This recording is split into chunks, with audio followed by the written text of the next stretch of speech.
Heyo, log 30.0. Time is 12:36 a.m. London time, Saturday, October 9th. So what's a sale? This week was a big week. We closed out Q3 well as well. Like it looked like it was going to be or could be like our best quarter ever.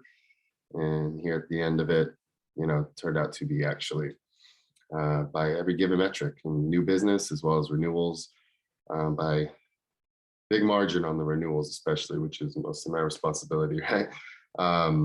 So big success there. A real key around the renewals right now is because I've mentioned this before, like, we made this pivot essentially or shift in focus for us 2 years ago now. Let's just say like beginning of 2020, essentially, toward e-commerce focus. We started with a lot of customers as pilots and had great success last year in converting these pilots. 92% of all pilots we converted, all but one last year actually, and thus far this year all but one as well, thus far at least. But the real validation point this year is that can we turn those customers we converted from pilots last year into renewals and upsells as well. So this was the first quarter we had a significant number of e-commerce customers up for renewal, and they all renewed and they all upsold, right? So it's significant. So big thing to celebrate there, definitely, finally. I mean, there's been points of celebration in the last 2 years, with the pilots. Initially, that was always big. It continues to be, that we keep our pilot conversion ratio up, and it's been good all along, and a lot of effort's gone into ensuring those pilots convert. But there's another level of validation at play with the renewals. A year later, do they renew? Do they grow? Do they see success, and do they stick with us, and do they commit to multi-years, and do they pay more, and are they happy? And yeah, customer success, right? Which is what I'm the VP of. So that said, I'm happy. Even had a chance this quarter, to take a week off as well. So happened to be our best quarter ever. It was like the first quarter in a while in which I was able to actually turn off. I've taken time off before, obviously, but in those times I took off in the past, I was still working. There's still days I'd be working here and there wherever I felt like it was necessary. But a couple of weeks ago, it was the first week I took off and really turned off. It was good. It's time with family. I think I mentioned it in the last one of these I did, that I was going to go up to Whitby, spend time with the family. What was supposed to be my mom and her twin sister's 60th birthday this time last year got postponed to this year. Technically, they were now 61, but it was something my aunt had booked last year that because of Corona and initially because of Corona got postponed, but then coincided with my aunt's death. So it actually ended up being, as I mentioned before, the 1-year anniversary of my aunt's death as well, other aunt's death. My mom and her sister's sister, So spent a week up in Whitby by the seaside. I wouldn't call it a beach town per se, because these aren't the type of beach towns you think about coming from California, in what northeast England. But it was nice, it was very wholesome. It was good. Played a lot of Rummy Cub, which is a good game. I really recommend. If anyone out there knows what I'm talking about, has played it, awesome. Show that connection. If you haven't, look it up, check it out, play it. With my aunt, my mom, and my grandfather, right? My aunt's incredibly competitive, dude. I mean, honestly, notoriously competitive. And she actually changed my whole, because I used to be really competitive as a kid, a sore loser too. My friends will even attest to me flipping a wrist board once, and I'll tell that story, not here and now, maybe another time, but that fucking was justified. That was that was some bullshit, bro. Long story short, I got wiped off the wrist board before I even had my first turn. It was my wrist board, bro. I brought it to my friend's house. I was like, fuck this guy, ganged up by two of what I thought were my closest friends, right? After that, they weren't, right? After that, like alliances shifted, different kind of you know, close friends, from that after that, because of that. Saying it's all because of that is not, all there is to it, but I mean, it's definitely the catalyst that led to like my close friendships changing from there on out, right? That flipped wrist board by me no less. So my fucking wrist board though. Got wiped off the board before I ever got a chance to have my fucking first turn, motherfucker. Also, I'm sick this week. So fact of the week turned out well, and I was just like powering through powering through, right? Sore throat, bad cough, painful cough, right? Not right there, just more smoker's cough than anything, but like a painful cough. And like definitely running hot. Like I don't have a thermometer to take my temperature, but no doubt had like a slight fever through the week. Unfortunately, the week, turned out well. So that made, kind of eases the pain of the sickness. And because most of it was stuff coming to a close. Yeah, there's a lot of work. There's always a lot of work, but it was mostly kind of tying stuff up, not so much not so much heavy lifting. There's a lot of work though, right? But I don't know if what I said made sense, but was able to get through it. Still sick, hopefully kind of recover over the weekend. Um, and at least it didn't inhibit me from having a good time. It did a little bit yesterday when I was a team and like I wasn't feeling well, right? So definitely wasn't feeling like myself, but still like it was a good time. But like, yeah, I just need to get fully healthy and then properly celebrate. Um, but yeah, what was I saying? Oh yeah, spending time with family in Whitby was really good. The grandparents. Oh, and then the story, right, of my aunt being like a notoriously sore loser. So my mom is really not competitive at all, and maybe that's because her fraternal twin sister is like so competitive. Maybe it's like a balance thing that just has to be basically. If one is so competitive, the other has to basically not be. Or else I don't know, but I remember when we were kids and playing Monopoly. I was so young, but I don't remember how young. Really young though. It was back in like when I lived in Santa Clara. Um, I went to Westwood Elementary School, so it must have been like I was third grade or something. Um, and playing Monopoly with her and her gloating and just such an ugly competitor, and seeing her and seeing my mom and like a moment of introspection because I was always really competitive and I would even like steal from the bank, right? Like a little cheat. I was a little cheat, like I was so competitive I'd cheat. That's how competitive I fucking felt or was. Um, and just seeing how my aunt was just triggered something in me. I realized that I never want to be that competitive, right? And yes, there's something to be said about being like competitive but still classy, but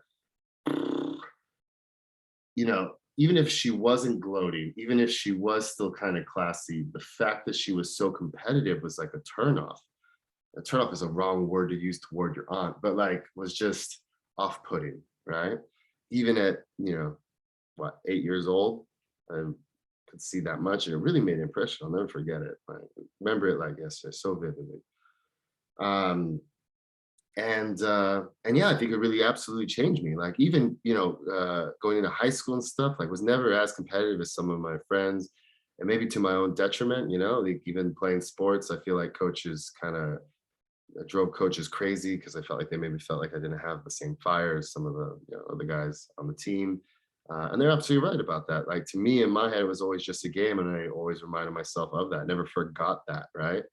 Um, but I remember when I was young, like I would forget that it was just a game. But like, you know, high school, whether it was in the pool or on the field or wherever it was, like that never did forget it's just a game. And I think to be like a real um, killer ace, right? You gotta kind of forget it's just a game, right?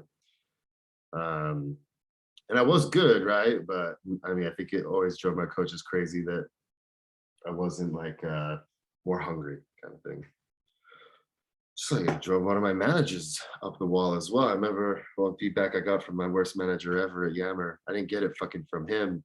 I got it via, a coworker who once told me after we were both let go, after all three of us were let go, the coworker, the floor manager, and me. And we were talking once because we'd meet up and we were grabbing drinks, and he was like, I don't know why your so and so, your manager hates you so much, right? I was like, I don't know why either, right? Or I forget how it like started, right? But he was like, he was basically saying he didn't know actually. He ended up saying like, he told me that like he felt like you didn't try hard enough, right? I was like, yeah, but I was like number one on the team. What the fuck? He's like, yeah, but that you didn't. That was like you were still lazy. Like you could have done so much more. And I was like, but I, hit all my no, exceeded my numbers. You can't be number one without like exceeding, right? Like, um, I think there was a time none of us hit all our numbers. None of us hit our numbers, right? But I was like, yeah. The feedback via him was that my manager thought I was lazy, even though I was like top on the team, and felt that I didn't like try hard enough and could have done, exceeded by so much more if only he applied himself, sort of thing. And that's feedback I've been getting my whole fucking life, bro. Like from teachers, from anybody, right? Like I said, coaches, managers, I guess. Here in this company, at this company, in this role, I really have applied myself. I really have gone like all in. Um, I don't think there's any looking back and questioning that. I think it's beyond a doubt that I have gone all in on this. At the expense of like well-rounded life, to be honest, right? At the expense of like a social life, love life, expense of even kind of healthy living, you know. And I know it may sound weird to think that like what putting yourself all into a job, doesn't really preclude you from living healthily, but like, I don't know, man. Like, I order food in not just because I'm not a big cook, but because it's more efficient for me to order it in, get work done while it's arriving, eat it really quick as soon as it's arrived, and then go back to work. And that's what I do. You know, like I could just as easily go out and get it. Never mind not being a cook, right? I could just go out and get it, but I'm like, no, whatever. And it's not even laziness. Well, it is laziness, I guess, to a degree. But like, what I'm trying to explain is that I'm not just like sitting on my ass, not doing anything, waiting for it to arrive. I'm actually working while I'm waiting, and then I go right back to work after I scarf it down. Um, you know, so it's not lazy. Like I'm not being lazy, even though it is lazy to just like order it in. But I'm paying a premium here to have it delivered so that I can get more work done, and then I work fucking late. And don't go out, don't go drinking. The last 2 years have basically been a detox for me. A little bit this and that here and there, but like, you know, probably count on two hands in total. And that's about to change given that like things are opening up. Started going out a little bit with my CEO, my boss, last couple of weeks, which is good. Actually, last week especially good. But both times, look to do more of that. People in the company are beginning to return to London too, so I think that'll begin to open up maybe more hangouts. Here again, everything funnels through the company unless I pull something from a dating app, right? Because got no friends outside of the company. A few that used to work at the company, I still consider friends. So I guess those count as friends outside the company currently. But unless it's dating app or unless it's those that do or did work at DG, no real friends to get with. Maybe I gotta check out like Bumble for Friends. What is that? Something like that. But no, what I need to do really obviously is just like get on the dating app. I have a network I need as far as friendships through the company, fortunately, right? But you like start doing the dating thing. And the US hire I made kind of helps open that up a little bit, because I used to be taking these like late night US calls, and now I don't have to the same degree. There's still occasional here or there, but like not like the way it was. Still like working through those hours though. So but always find a way to, I guess there's always work to be done, and it's not US calls become something else, right? And as we grow, because there's more customers now than ever, so technically there's more work to do too. And we're, anyways, but um, yeah, that's the, like, I think the next step. If not Q4, then definitely in the new year. Um, and oh, also made a see another CSM hire, so that should ease my load as well. Well, at least that's the idea. It's part of the point of the hire. Um, and we'll see. She starts November 1st. I will admit, well, first and foremost, glad to finally get here. I mean, we started this search for UK CSM in what? Goddamn, April, May, maybe. I'm trying to remember. Fucking too long ago. Let me tell you exactly. Let me think. I want to say May, if not like very beginning of June. Let's just say June then. June, July, August, September, 4 months, 4+ months, 4.5 months, I would say at least, um, to finally get to this fucking UK hire, because it's so fucking hard to find a decent CSM. I'm not the only one that thinks this way as well. It's not just me being like especially hard to please, right? It's the UK CSM I have is more junior, feels the same way about the candidates we're interviewing. US CSM like remarks on it as well, even unprompted by me. Like I'm really surprised at like the quality of candidates like out there. I know this is not our first time trying to find a UK CSM. We felt the same way when we went through this cycle, 2 years ago. I remember thinking this then too. I thought maybe it was just because we were in an especially bad place or state at that time. Maybe we were like especially unattractive. Um, I wasn't responsible for like the recruiting. We were all just doing it through, I think, Workable at the time, just post it to like job boards and see what comes through. I don't think we were using any recruiters. This time we did though. And honestly, I don't know that the quality counts was much, if any, better, right? Yeah, I mean, it was better. The quality count is better via the recruiters than what we get just like posting it to LinkedIn and Indeed and all those job boards automatically. But still not good enough, man. And did make actually two offers along the way though that people didn't accept. One was way back when, like in the very early stages, like within 3 weeks of starting the search, immediately found somebody who was very similar to me in the sense that they're from the Bay Area and then moved to London, also have like British citizenship. And I was familiar with the company she worked at as well, so I just felt like she felt very familiar, right? And May offered her, but she ended up, I guess, going with some US company with like a branch in London, right? Which makes sense. No harm, no foul on that front. The other one was complicated. It was one I made actually just like 4 weeks ago to this guy who lived in Ireland, Dublin. But it gets complicated because we don't have like a corporate entity in Ireland or in the EU in any way. But specifically complicated by the fact not in Ireland, right? I think it'd be a little bit easier if we at least had an entity in the EU, but really what needs to be is like actual entity in the country, you know?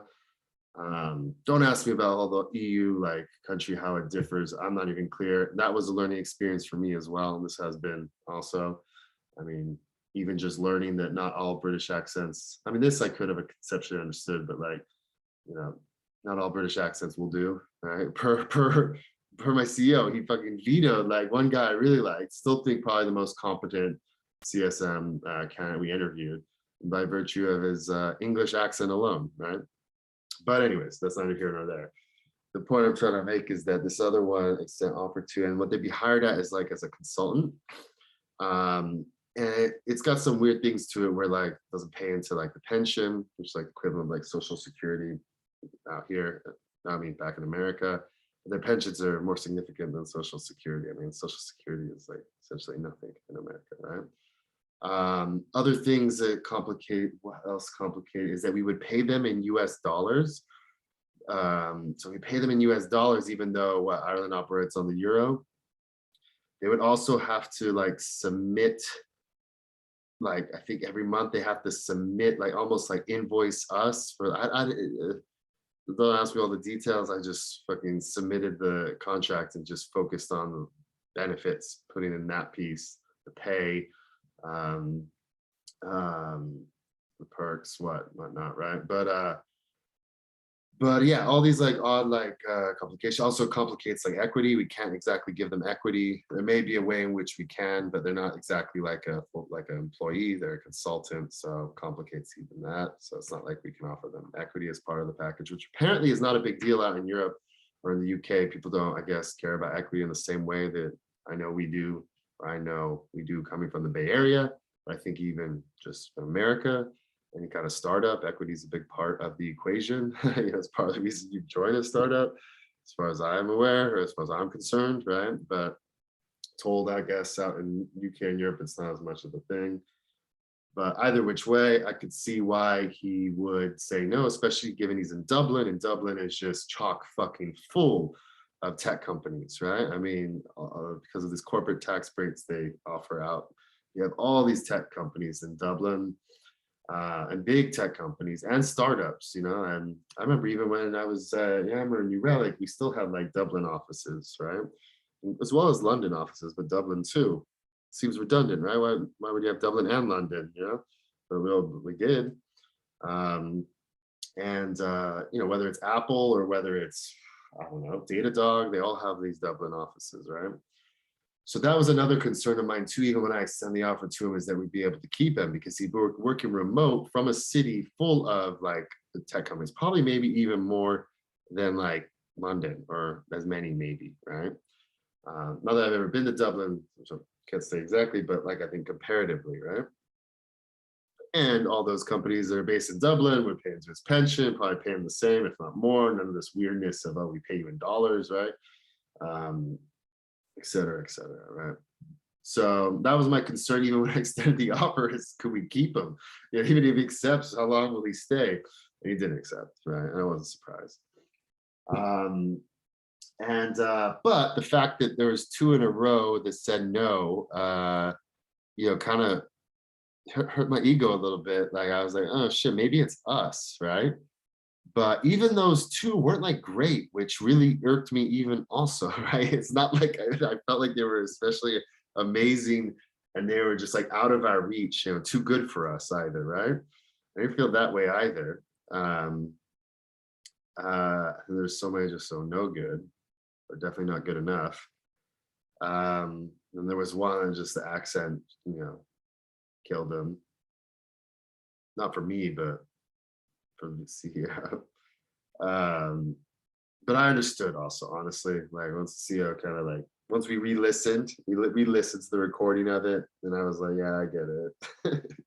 Like, there's even sort of things he said in there where I didn't even catch what the word was. I just kind of brush over it, right? And like figured it doesn't matter, right? But if you're a non-native speaker and you don't catch a word, you're concerned that like maybe it really matters, right? I can totally understand why it'd be, just basically a deal breaker, right? As a CSM, a role where your whole job is to communicate clearly to customers, right? To be understood, make us understood, be the face and the voice of the company, in the eyes and hearts and souls of the customers, right? But that's it. Anyway, so finally this one, let's talk about the hire finally actually accepted. So I have a lot of trepidation about it, to be honest. So with the last hire I made, the US hire, my trepidation there, let me see if I'm using trepidation correctly by double checking what the fuck it means. Trepidation, a feeling of fear, anxiety about something that may happen. Okay, so yeah. So with that's what I thought of me. Don't know why I'm second guessing myself, man. But the first one, right, the real thing there for me was that she was my first hire. Two things. One, first ever hire I was officially making. Second is that she'd be in the US on an island on her own, like really entrusting essentially half of our customers. And actually at that time, I think quite literally half of our customers were in the US. Now, more in EU or Europe / UK. But entrusting like half of the customers to somebody, one person basically, and to be on an island. They just had to be good, you know, for that reason. Plus that they'd be my first fucking hire, right? I want my first fucking hire to be shit. I was just like, you know, I thought I'd be great at like, you know, finding, identifying, and fostering talent, right? But if the first fucking hire I make just fucking falls through, oh my God, please no, you know, I prayed. And she's been amazing, like prayers answered, you know? So, whew, thank God, such a relief. But then with this one, after fucking 4.5 months, right, it just got to the point where it's like pulling the trigger on this one. Um, Not because she's necessarily the one, but because you know, of interviewing probably like I would say 40 to 50 candidates total. You know, the result, she was the best of what, three? I would say she's the best of three or four. Um, and uh, and yeah, I'm based in London instead of Dublin, which I prefer. Um, and Yeah, see the potential. But the point of trepidation is that in like the process of hiring her to, right, when we were talking pay. So her current pay is whatever. Can I say this stuff? I don't know. You know, her current pay is whatever, right? Um, and I wanted to figure out like what her current pay was because I want to, you know, be sure she gets more here if within reason, right? You always want your next job to pay you more than your current job. And I want to, you know, offer that up, obviously, right? And definitely don't want to like inadvertently lowball somebody, and definitely also don't want to inadvertently like overpay somebody. So I want to understand what like she made. She want to understand what the range was, right, or what we're willing to pay as well. Um, and She's a unique example where she has a lot of work experience, right? She's my age. I think she's the same age as me, from what I can tell, based on like when she graduated and stuff, right? Exact same age actually. Um, but no relevant work experience. So a lot of years of experience, a lot of years working, right? But never been like a CSM at a SaaS company before. Most recently been an account manager at a company that was basically selling language translation services, where it's, you know, people literally translating, you know, text or video, right? Uh, and I guess they kind of now have like a tech solution to assist with the translation. But she was explaining it's like, yeah, they may have that, but then they have somebody go through it and clean it up, right? I mean, it's basically you're selling services, people translating text, people translating text or video into text, right? Whatever it may be. I mean, that's not SaaS. That's not implementation. That's not, uh, you know, it's a service. There may be renewal component at play if it's like a subscription type thing, but it really kind of wasn't. Um, but either which way, and really, and even in just specific account manager, it was very clear in how she was explaining roles. Like she said, too much focus on generating new business. So it's very clear she was also like just essentially a salesperson that kind of keeps the accounts. Um, so I know really what about experience did offer a little bit more than what she's currently making in terms of OTE. I did, I was a little bit, in retrospect,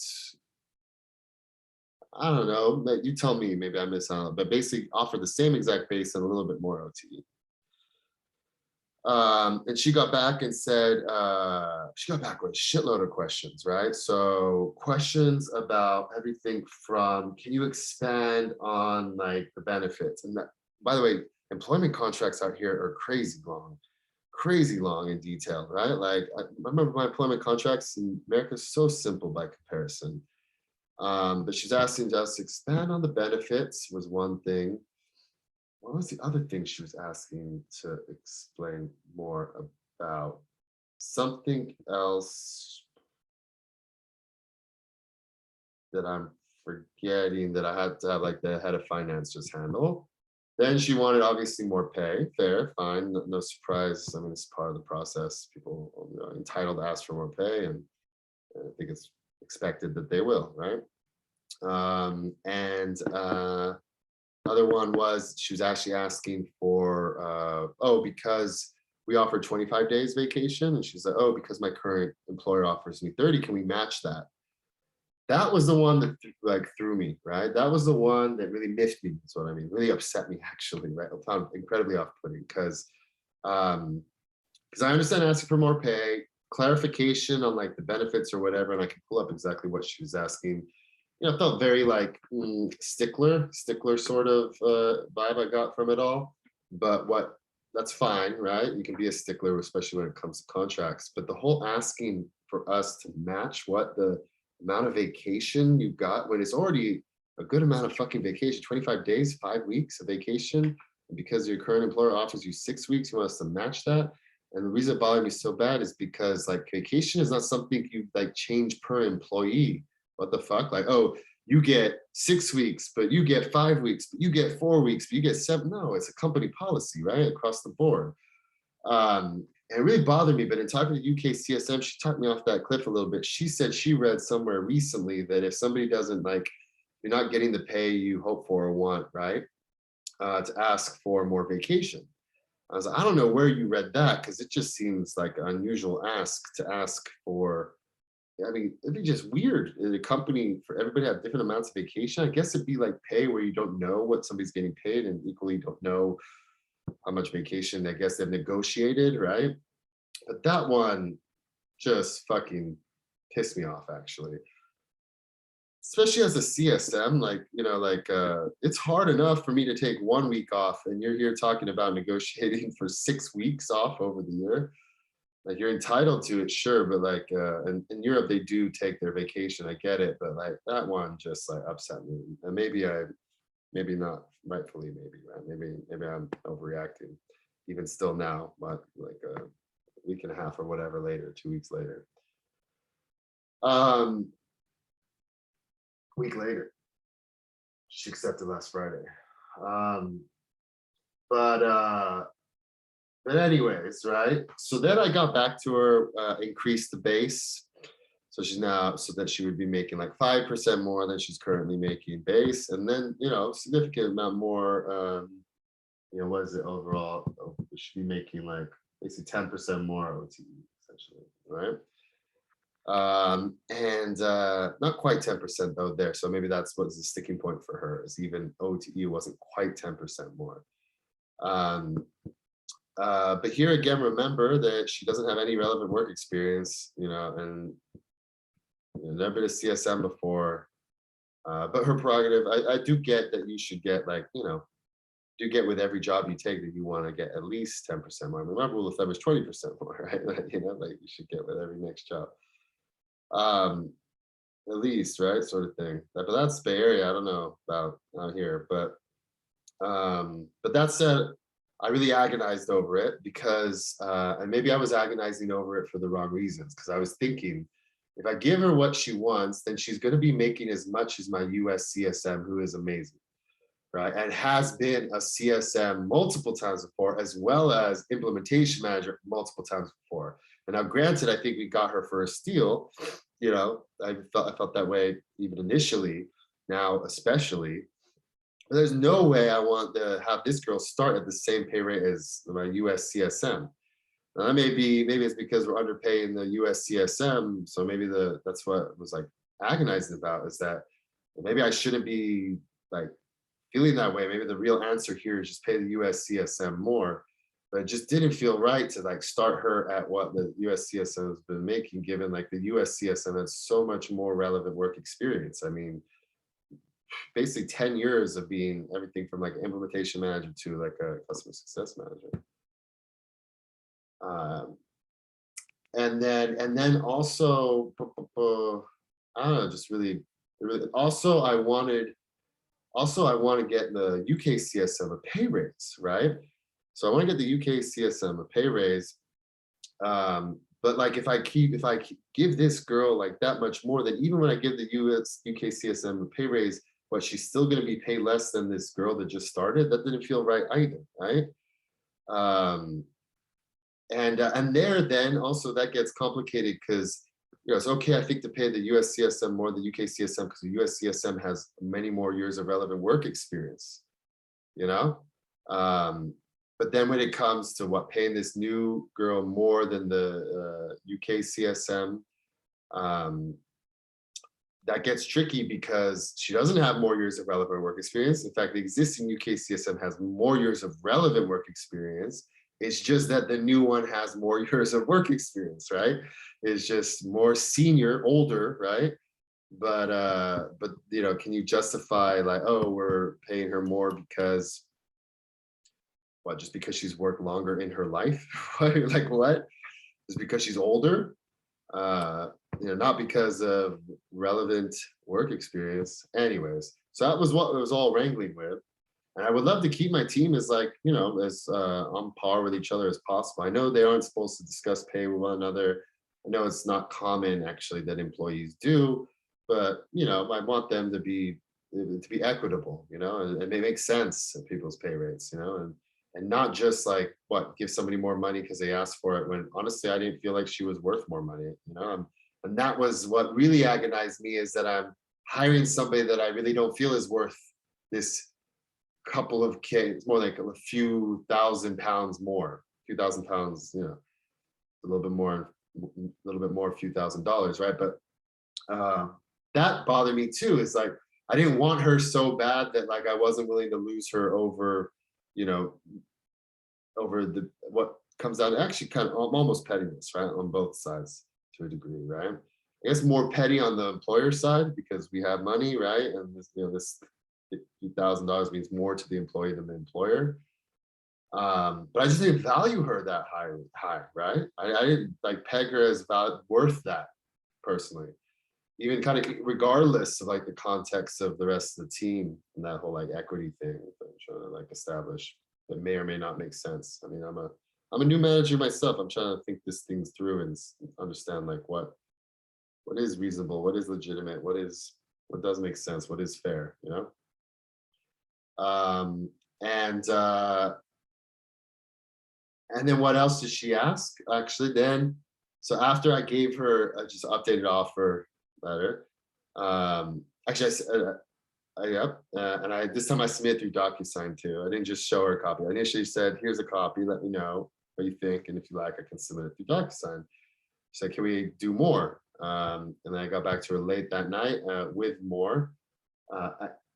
Actually, she emailed me again later in the day. She emailed me the day, and I didn't respond to her.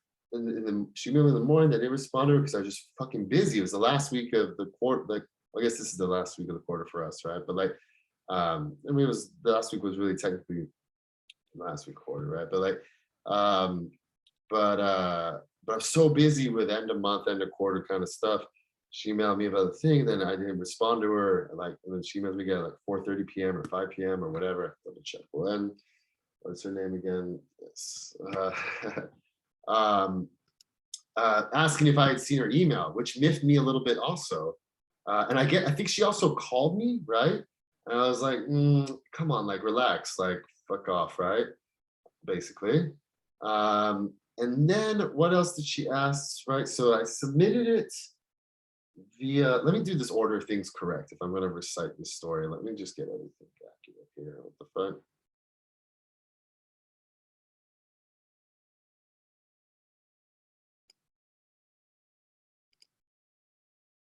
She's asked about the pension, other benefits, wanted an increase in salary, and they match her holidays, right? I said regarding the kind of pension benefits, I had a finance will be in touch. CC them here. Regarding the vacation, it's immutable. It's a company-wide kind of policy. That said, we do have a tradition of every July doing a company-wide free week where all employees can take time off without using their vacation days. So you effectively have 30 days for 30 vacation days, right? Anyway. As for her point regarding pay, let me get back to you along with your equity package later today, because I also had to get approval on the equity. And I told her even when I sent the initial offer letter, I said, here's the kind of initial offer, like take a look, let us know if you have any questions, initial employee contract, right? And I'll follow through with equity tomorrow. I sent this like at midnight or whatever the night before for her. She's like, thank you, blah, blah, blah, et cetera, et cetera. I have to explain all like the benefits, blah, blah, blah. Let's see. Then she says, oh, then I send her the updated offer letter with a updated, there's two things, right? Offer letter and contract of employment.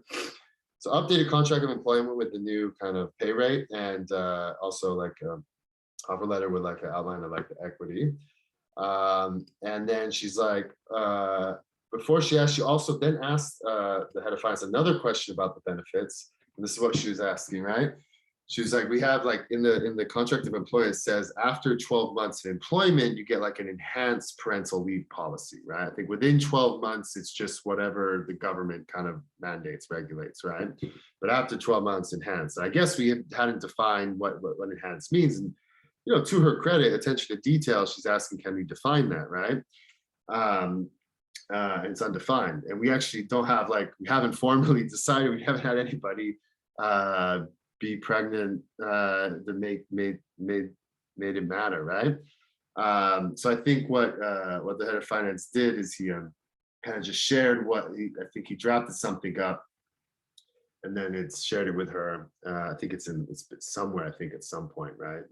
Who knows? Whatever. So they said, but he says it's under review by the executive team. So it's actually not a formal thing we're committed to, right? Because I don't know actually where it's from. I mentioned to the CEO, he told me it was from somewhere. I guess at one point they had drafted it up, but it's not like formally a part of our contracts of employment, right? But it's also with the thing too there is that this wasn't as awesome, this one not nearly as off-putting, obviously, as asking for like more vacation, but like parental leave, I guess as a female, maternity leave, I guess it does matter. You do want that like maybe spelled out a little bit, but that's still like 12 months out regardless, right? I'll let that go. That's fine, right? It's just real attention to detail, which is good, bodes well, I think, for being a CSM. But then she comes back and asks for more pay than what I offered, and that's when I really just kind of was like, I don't know about you anymore. I'm really souring badly, basically. And then, of course, I agonized about it, blah, blah, blah. And finally, I decided to just say to her what I said to her. And what did I actually say to her? Let's see. It's quite a bit thing, right? But I don't have to read it verbatim. But basically, I was explaining to her is that, you know, as I mentioned when we discussed the other week, your unique case whereby you have many years of work experience, but none of it is especially relevant to this role. Given you've never managed software implementations before, this role represents a career and industry transition for you. It is not uncommon for people to take the same or less when making the transition to roles and industries they have no experience in, which makes sense if you consider the perspective of the employer, who's assuming the risk that the employee won't transition well as the added responsibility of developing an industry untested employee to ensure they are successful. Consider that our interest in you is not driven by any credentials, past accomplishments, or industry expertise, but rather by the potential we see, right? Consider that interest in you is not driven by blah, blah, but rather by the potential we see. We're all hoping that potential will translate into performance, but remains to be seen. I did then do something I wish I hadn't done, and this was something my boss recommended I do, which is say to her like, oh, at the 6-month mark, we can like revisit your pay. And that's what I say here. You know, I'm happy if you come aboard, we can review your pay as early as the 6-month mark sort of thing. But personally, at the 6-month mark, first 3 months, you're just like shadowing essentially as a CSM. Next 3 months, you're just taking on the customers, right? I don't know. Now I regret saying that because I am not fucking revisiting your pay. I mean, maybe, right? I guess, sure, if she blows it out like the US CSM has. But there again, would I bump her pay when I didn't bump the US CSM's pay? Well, first of all, I gotta get the US CSM paid more. That's another thing entirely, right? She deserves it. But that said, like bumping pay at a 6-month mark, I don't know. Fortunately, I just said we can review, you know. But all that said, the updated offer, you know, having said that, the updated offer stands as is, and I'm attaching a new copy of the offer letter with a correction to something she called out actually. And yeah, that was it. That's the story. I really kind of bumbled along that one badly, but we'll see. I think it's this one's a roll of the dice. Hopefully rolls out well, right? But that's me calling out how I feel at this juncture, just for reference later. Um, yeah, and yeah, we'll see. That said, if I don't like her, I have no problem firing fast. Not that I've ever done it, right? Not that I've ever fired anybody actually, right? But I have no problem firing fast, even though like it was an agony finding her, let's say, anybody decent. And I don't want to return to that, definitely, obviously. But first 90 days, I'm gonna decide real quick. Not too quick. I don't want to fucking decide too fast and make a wrong decision. You gotta let people settle in as well. I want to be sure, no matter how I feel, in the first 30 days, right, that I don't act too fast, I guess, unless it's just so obvious that it's not a good fit. They're not going to be, rather, we'll see. That's a real balancing act too. I mean, I remember one company I worked at, love the company, still do to this day, but they fired somebody within 2 weeks of them starting, and that felt fucking cruel. That felt fucking cruel, dude. Like 2 weeks, the guy's in and out, like just like that. But and that wasn't the first and only. I mean, that was the only, I think they hired and fired that fucking fast, right? But they hired and fired fast as a point of pride almost. Took it as a point of pride, like we fire fast sort of thing, right? Which there is something to be said about that, but I don't know, 2 weeks felt cruel, man. At least give somebody 30 days to get adjusted, man, Yeah. So that's she'll start November 1st. What else to say about like this week or recent times?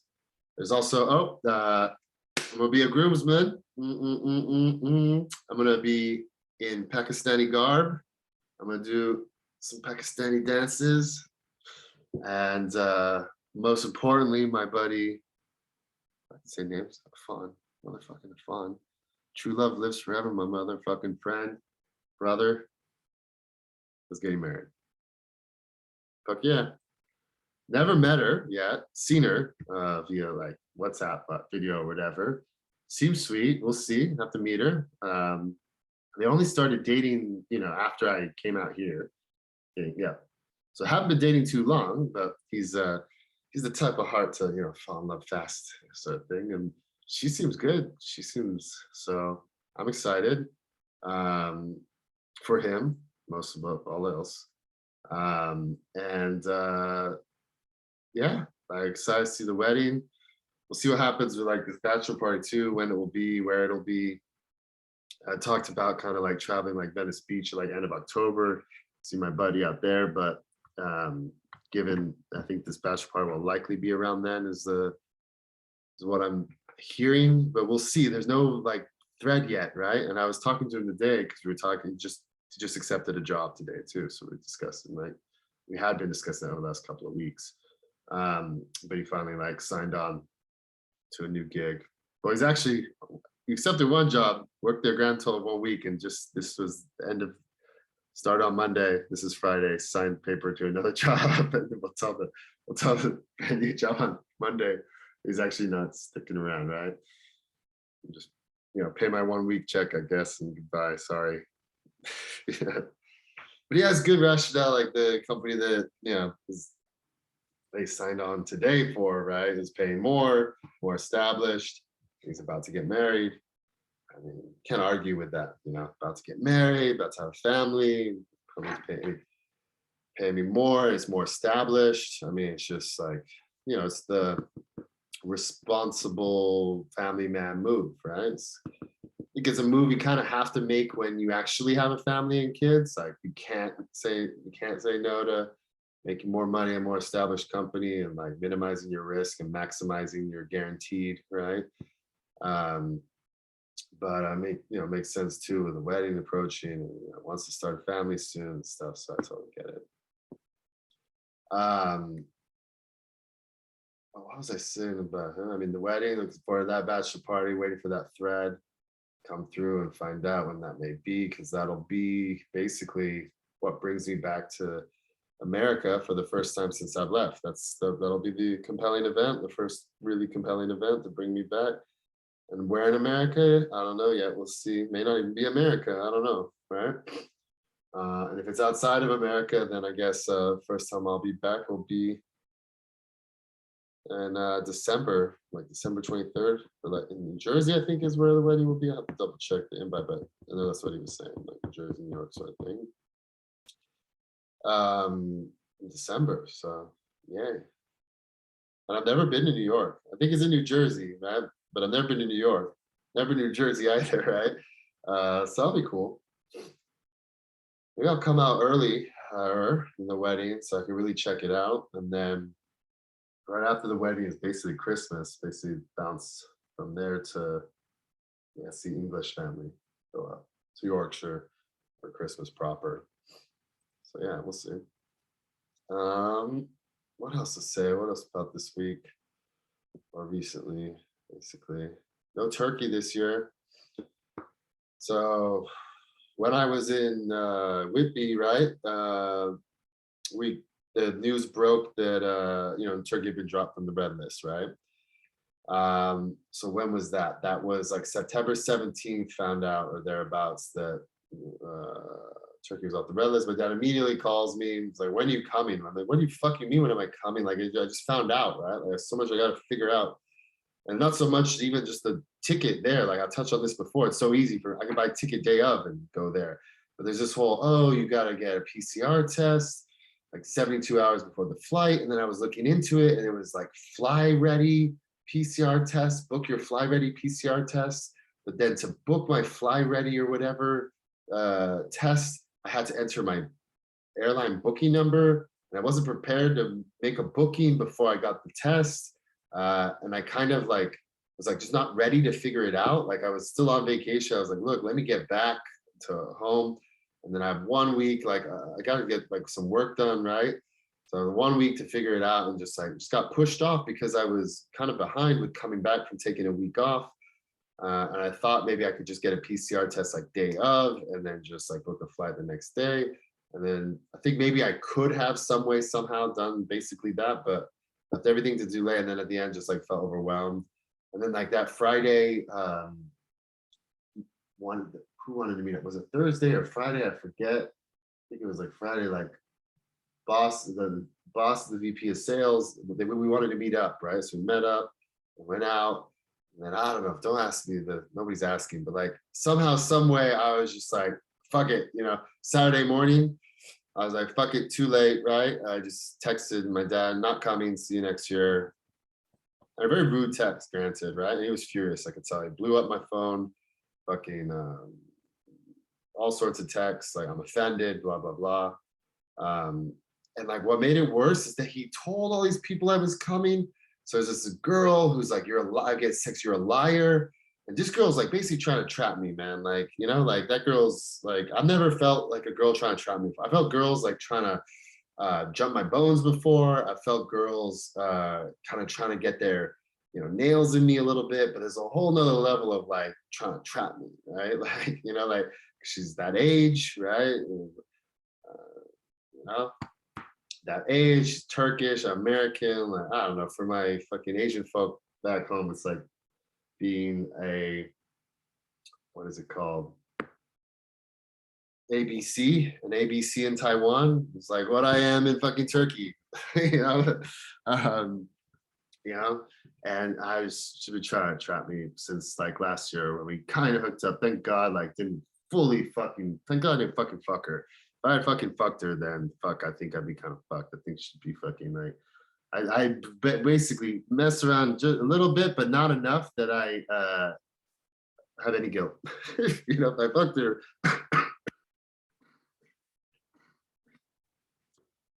I fucked her, man, I owe her more. That's just how I feel, right? But that's why I don't feel like I owe her anything. Fuck it. But unfortunately, another family friend who I really do love, like got wind from my dad that I was probably coming and like texted me and said, I'll try and see you there and this and that. And I hadn't even booked the flight yet. And this is my dad just opening his yap, bro. That's not my fault. Like, fuck you for doing that. You know? And then I just said, fuck it, I'm not coming. And I get a text from I haven't even opened these texts. So I can't even tell. I just see you are a liar, but I know there's other texts from that girl. Haven't opened it. I want to show it's been read. And then a little text from that family friend saying, I guess not, dot, dot, dot. Didn't open that one either because I don't know. It says, I love her, but I don't have the heart to open it. It's open now. Well, not right now, but I'm like, whatever, that's my dad's fault, like for opening his app. Like I said, I'm, coming, but like that's between us and we'll figure it out from there, right? And like that Saturday, I think it was because went out with a coworker that Friday, whatever it was. I was just like exhausted. He's blowing my phone while I'm sleeping, and it's just like zombie, like I'm in just like a mode, right? Vegetative state, basically. I just couldn't even take it, ignored it. Kept calling with video too, kept WhatsApp video. I'm not turning my video on. I don't even want to talk to you, but the fact you're coming in hot with the fucking video, I'm just ignoring this outright. I'm in bed. And then also the part of the problem is that even if I booked to come out, I'd be coming out for like the last week of the quarter, like that's like a little like risky, man. Like we're about to close out our best quarter ever. I feel grateful. Well, even when I was taking time off with like family and Whitby, basically, I even said then and there that it's just shaping up to be our best quarter ever. I just hope that me taking like this week off doesn't, lead to just one thing going wrong that could just blemish, right, the entire quarter, this perfect quarter. Not that it would ruin the quarter, but any little thing to blemish, I just don't want nothing to blemish what could be like a pristine quarter, but if I could have this week off and things still turn out perfect, then wow, that's even perfecter, so that's what I was saying with like family. But then with this Turkey visit, like even though that is my sanctuary, and I definitely did want to go, just the stress involved in like figuring it the fuck out was like, fuck it, right? And then that last week, and then I would have to work certain days, and I know my dad doesn't like it, like, I don't know, it's just, fuck it, I'm not coming out, see you next year sort of thing.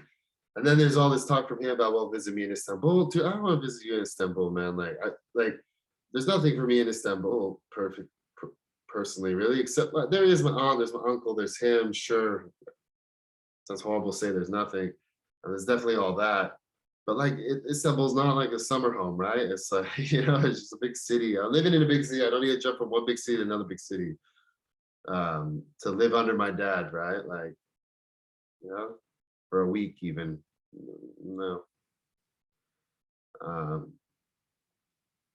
Yeah. So I'll see you next year, haven't talked to him since shoot off that text and receiving like all these calls and these texts from him that like I haven't even read. But now the quarter is officially closed, I can relax and now plan the next steps.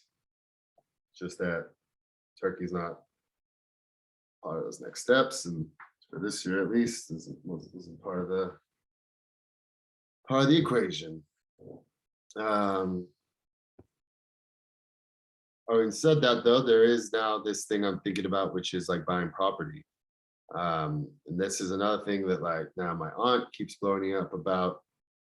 And it's because she's helping here, trying to help at least, right? Yeah, helping if I'm serious about pulling the trigger on this, which is buying property, not in London, but up in Yorkshire, right? Near my grandparents. So near my grandparents, my aunt and my uncle, they all live right there within like a 3-mile radius of one another, right? And the idea there being that property up there I can actually afford outright. I'm still take out a mortgage, but I can actually afford outright. Second is I have way too much money just sitting in a bank right now. It's anyone knows anything about fucking finances. Don't have to know much to know. I might have seen as a bank is stupid, especially when we're getting like no interest rate out here anywhere in the world right now. It's basically losing money by sitting in a bank against inflation. And I have enough to outright buy property up there. Not that I would, I'd still take out a mortgage. Still benefits to have the money and maybe make money with that money. Just take out that mortgage. But it's nice to know that I could buy a place outright so that, if my life went to shit again like it did 5 years ago, if I lost my mind once more, and stopped making money for like, back then it was like a 9-month stretch, it'd be okay. I could still pay off a mortgage or have enough money to, pay it off. But anyways, so idea there being though is that I don't know that I'll go up there and live there, but it would be nice to have a house I could. And if I had a significant other and they work remote as well, like we would. mm, you miss out on a lot of the benefits of like London that I yet to experience, right? Yet to really tap into. I mean, I like London, don't get me wrong, but like there's so much I don't know yet. Right? I haven't seen to really like evaluate it, right? But how much I would miss it. How much can you miss somewhere you've even really never even really explored, right? But the real rationale there is A, park my money somewhere, in property specifically. B is get a place that my mom could like move to. Because what I want my mom to do is leave the fucking Bay Area. The sooner the better, as far as I'm concerned. She wants to stay and work and like maximize her social security or savings, or she loves working, work her like a slave. Um, um, she wants to stay a little bit longer, sure, but even she, it's even in her plans to return, like live, in Yorkshire near her sister, her parents, her parents, her brother, all that. So I just basically want to buy a piece of property that she can like live in, so that she doesn't sell the Santa Clara townhouse. Because I don't want to lose that foothold in the Bay Area. She has a prime little piece of real estate, something special, right? But location is good because it's so close to so much right there in like the heart of Silicon Valley, right? And I want her to keep that and rent that and have that be her passive income through her retirement. And yeah, and not that I have any plans on returning to the Bay Area, but if I were to return to the Bay Area, there's property there I could return to, right? And I can pay her rent on that piece of property, and continue to be her passive income. Whether I'm plugging into it or she's renting it out to perfect strangers, like that is her income, right, in retirement. And what she can make off of renting that place would more than cover her living expenses monthly, man. More than cover all expenses. She probably generates savings from that rent, right? And she'd be living in a house I basically give her. So yeah. Anyways, we'll see. Just like send me a long text about like what the mortgage would be, what if I rented it, what the rent would be, what my monthly cost would be if I did 25% mortgage or 75% or whatever, right?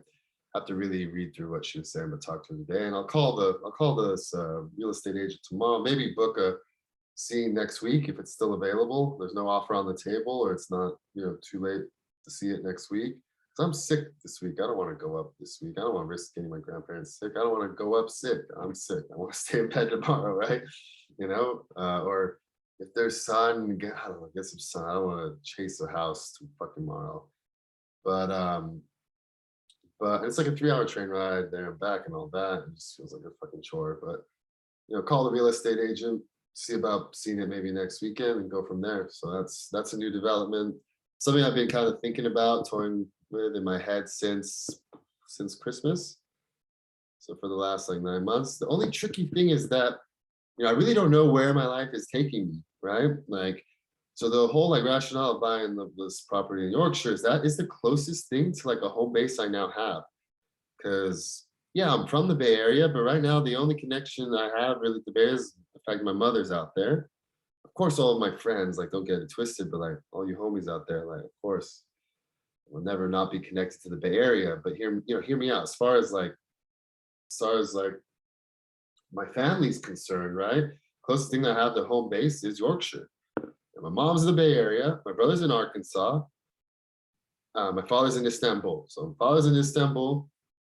Mother's in the Bay Area. Brother's in Arkansas. And then I'm in London. and then my grandparents, my aunt, and my uncle are all in like a 3 mile radius in Yorkshire, West Yorkshire. So if you think about it, that is central, most central point, right? Arkansas is pretty central. It's more, because closer to the Bay Area, I guess. But between Arkansas and fucking, London / Yorkshire, right? This is essential. Istanbul's one way, there is the other way. There's no way, nothing about Arkansas is home base. I've never even been, right? London, yeah, I live here now, but like, it's just me basically. I can't call it home base. It's my home currently, but is it like home base in the grand scheme of my family? Not really, right? Yorkshire's it, right? So, and the thing with Yorkshire too is I can actually buy property out there outright. Out here, no, I can't in London, can't in the Bay Area.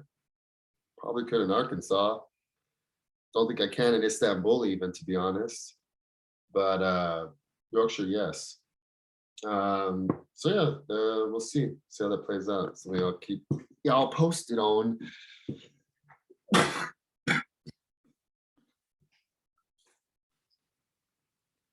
And with that said, much love, be happy, do good. Bye for mom.